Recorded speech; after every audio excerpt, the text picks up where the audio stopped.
Hello, friends, and welcome back to Malicious Compliance Stories. Today's story begins in a busy parking lot where a driver has an overdue ticket and returns to find his car locked. Instead of quietly paying the fine, he commits one of the most spectacular acts of revenge against the company that issued the ticket. But before we begin, best way to support our channel is to leave comments, like, and subscribe with the turned-on bell so you don't miss the new video every single day. Here we go. I got clamped, paid the fee, then made them regret it. Yes, I'll admit it straight away. I pushed my luck. I'd bought a prepaid ticket for a busy parking area, but when the time ran out, I figured I could squeeze in just a little longer. That little longer turned into too long, and when I finally returned to my car, there it was. A big, bright yellow wheel clamp locked onto my front tire. Now, this was a few years ago, back when clamping was still legal in my state, and the police made it very clear they weren't about to mediate every spat between clampers and car owners. If your car was clamped, you paid. Simple as that. No wriggle room. So there I was, standing in the hot sun, staring at my immobilized car, and realizing that the only way to get it released was to hand over a small fortune to a company that thrived on people's mistakes. And I wasn't in the mood to roll over and play victim. I had a few hours to kill before I needed the car again, so I took a walk, did a little thinking, and dropped by a hardware store. For less than the price of a sandwich, I bought a tiny, innocent-looking 1 milliliter tube of super glue. Back at the car, I gave a quick scan for cameras, made sure no one was watching too closely, and then somehow this little tube of glue ended up inside the keyhole of the clamp's lock. Whoops. With my oops complete, I called the number on the sticker and dutifully informed the clamping company that I was ready to pay. They were all too happy to take my money, and soon enough, a battered white van rolled up. Out hopped two characters who looked like they just lost a fight with evolution. A shaved gorilla of a man, accompanied by his son, who carried himself with all the grace of a Neanderthal who just discovered fire. They strutted over like they owned the place, smirking, already counting their easy win. One pulled out the key, jammed it in the lock, and twisted. Nothing. He tried again and again. The lock didn't even pretend to budge. What followed was 15 minutes of poking, scraping, grunting, and muttered curses. The father growled, the son fumbled, both of them tugged uselessly at the clamp like it was a Rubik's Cube they couldn't solve. The smug confidence melted off their faces as they realized something was very, very wrong. Finally, one of them looked up and declared in frustration, "The lock's busted." Oh no, what a tragedy. So there I was, having paid them a heap of money, and yet my car was still very much chained to the ground. According to the deal, they'd been paid to remove it and hadn't, which by my logic made this a problem for the police after all. I phoned the station, and after some waiting, a patrol car pulled up. The officers listened to both sides, looked over my receipt to confirm I had indeed paid, and turned their unimpressed gazes on the clampers. Their verdict was short and sweet: remove the clamp, now. The clampers whined, they tried to argue, they muttered about policies and procedures, but the police weren't interested. They had bigger fish to fry than babysitting a couple of goons who couldn't manage their own equipment. "Get it off, or we'll get it off," one officer said. So with me standing right there, arms crossed and grinning ear to ear, the clampers had no choice. Out came the heavy tools. Sparks flew, metal groaned, and finally, with all the ceremony of a demolition derby, the clamp was cut to pieces and pried off my wheel. The officers warned them very firmly that if they damaged so much as a lug nut on my car, I'd have grounds for legal action. Watching those two meatheads sweat bullets while gingerly hacking apart their own equipment was, without exaggeration, one of the most satisfying sights of my life. When it was finally over, the clamp lay ruined on the asphalt, my car was free, and the clampers were red-faced, muttering threats they knew they couldn't carry out. I got into my car, waved politely to the officers, and drove off into the sunset with a grin that lasted for days. Thankfully, times have changed. Wheel clamping is now illegal in my state. No more legalized extortion. No more primates rattling keys at helpless car owners. But I'll always have the memory of that day when a $3 tube of superglue turned the tables, and I got to watch the hunters become the hunted. I'll admit, the image of two clampers sweating through an angle grinder while the officers remind them not to nick your rim is so satisfying. Also very funny that the only thing your car needed to be mobile again was their equipment becoming immobile. And our second story. No placard, no problem for the tow truck driver. It was just another Wednesday afternoon, and I was already feeling worn down. A flare-up had been creeping in, nothing new with my MS, but enough to make everything feel a little heavier than usual. Normally, I avoid using the handicap spots unless I really need to.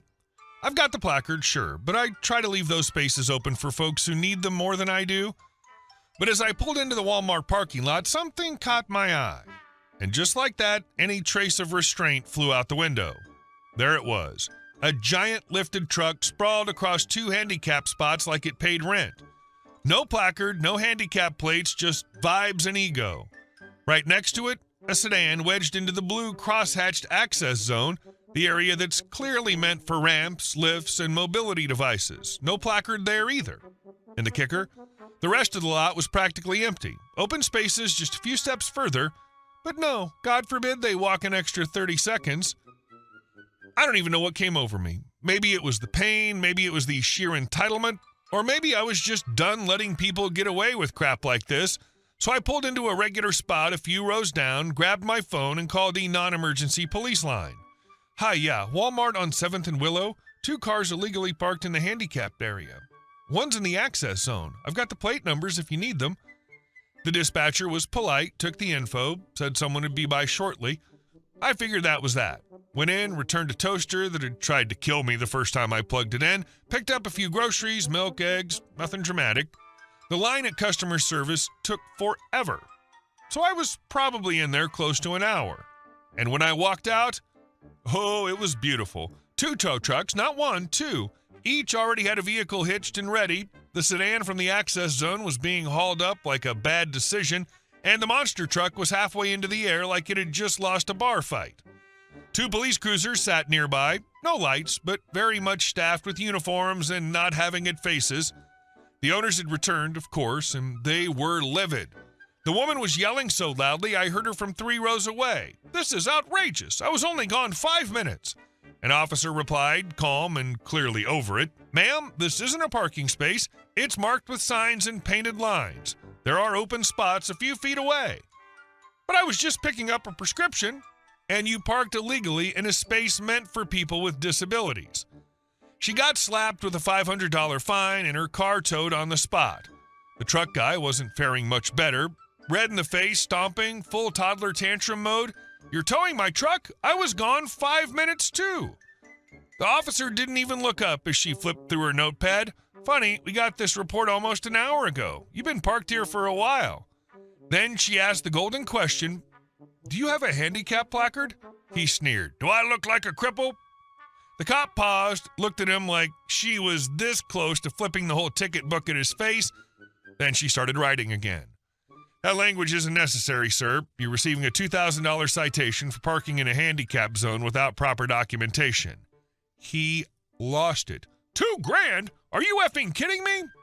"Take it up with traffic court, not me," she said, and handed him the ticket. I was still a few rows away, trying not to make eye contact, but I couldn't help the grin creeping across my face. There they were, both on their phones now, scrambling to find someone to pick them up, yelling into the air like it was going to change anything. Meanwhile, I slid into my car, started it up, and watched as the tow trucks rolled out of the lot, each one carrying a fresh reminder that rules still exist, even in the Walmart parking lot. Petty? Maybe. Satisfying? Oh, absolutely. Best damn part of my week. Not much irks me more than idiots without a blue placard or handicap plate taking those spots. Entitled jerks. And our last story. They replaced us with the CEO's girlfriend. She ruined everything. We made millions. I used to work as a regional field engineer for a telecom infrastructure company based out of Toronto. My role was simple in theory, but brutal in practice. Troubleshooting client sites across Ontario, New York, and Pennsylvania. That meant long hours on the road, fixing fiber backbones, patching data centers, and babysitting corporate networks when they went down. My right-hand guy was Marcus. Technically, he was my subordinate, but we worked as equals. We had a smooth rhythm. He handled Eastern Ontario, I covered the West, and we'd tag team on major installs. Clients loved us because we didn't waste time. Then one day an email dropped like a bomb. Both Marcus and I were ordered to attend a meeting at head office in Chicago with the CEO, Richard, and the board of directors. No details, just mandatory. We met up the night before, had dinner, and speculated endlessly, but nothing could have prepared us for what came next. The next morning, Richard sits us down in this glass-walled boardroom and casually drops, "We're restructuring. You two will now focus on Canadian clients only. A new hire will be taking over all U.S. accounts." I wasn't thrilled, but I wasn't about to argue without knowing the whole picture. I even offered to train the new hire because Lord knows this job isn't something you can learn from a handbook.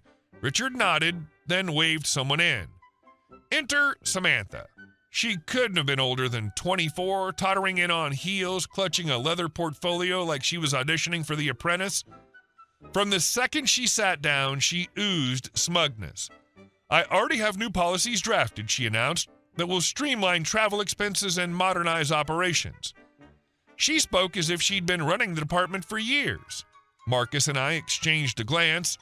What the hell? So I asked Richard for clarification.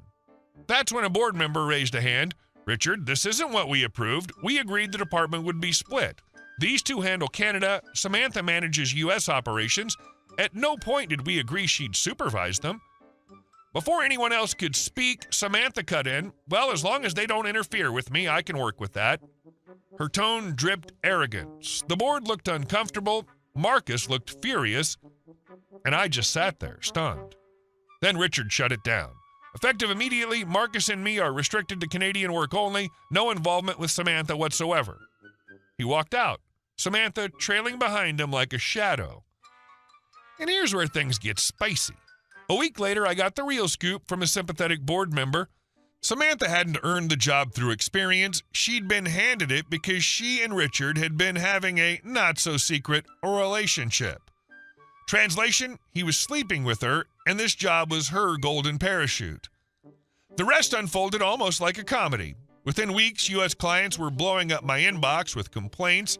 Samantha wasn't answering emails, was skipping site visits, and generally had no clue what she was doing. I forwarded everything to her, CCing the board.